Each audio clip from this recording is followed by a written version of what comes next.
The Lives of the Saints by Father Alban Butler.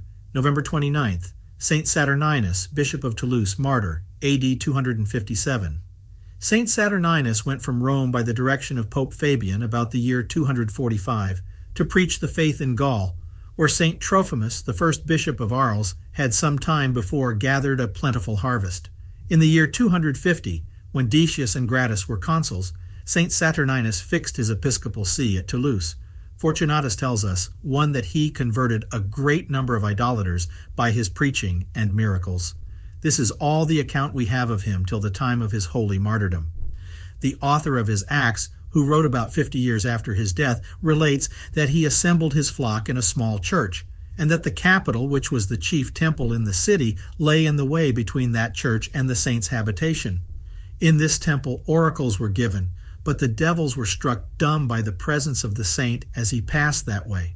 The priests spied him one day going by, and seized and dragged him into the temple, declaring that he should either appease the offended deities by offering sacrifice to them, or expiate the crime with his blood. Saturninus boldly replied, "I adore one only God, and to him I am ready to offer a sacrifice of praise. Your gods are devils, and are more delighted with the sacrifice of your souls than with those of your bullocks. How can I fear them who, as you acknowledge, tremble before a Christian?"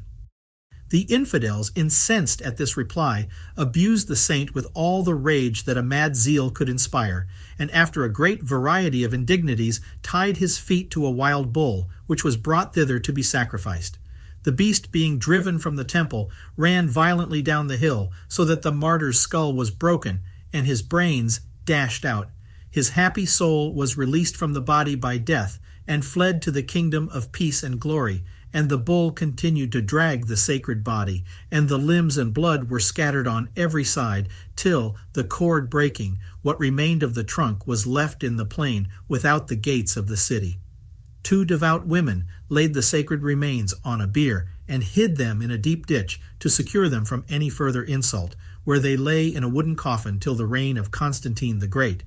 Then Hilary, Bishop of Toulouse, built a small chapel over this, his holy predecessor's body. Sylvius, bishop of that city toward the close of the 4th century, began to build a magnificent church in honor of the martyr, which was finished and consecrated by his successor Exuperius, who, with great pomp and piety, translated the venerable relics into it.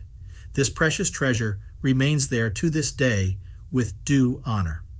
The martyrdom of this saint probably happened in the reign of Valerian in 257.